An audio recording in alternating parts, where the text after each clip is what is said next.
নমস্কার বন্ধুরা, আমি সুব্রত মানালি থেকে। আজকে আপনাদের জন্য লে মানালি হাইওয়ের যে লেটেস্ট আপডেট, রোড আপডেট এসেছে, সেইটা আমি আপনাদের জন্য পোস্ট করছি।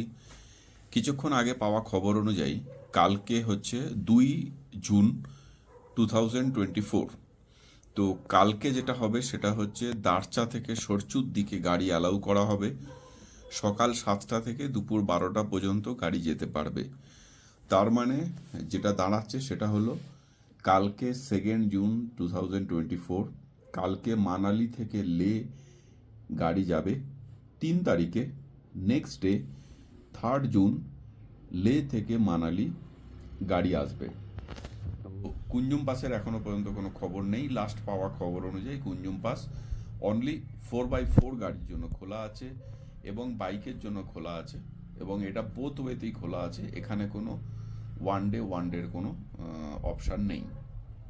ধন্যবাদ। আবার লেটেস্ট আপডেটের জন্য আবার পরে আপনাদের সাথে আসবো অন্য নিউজে।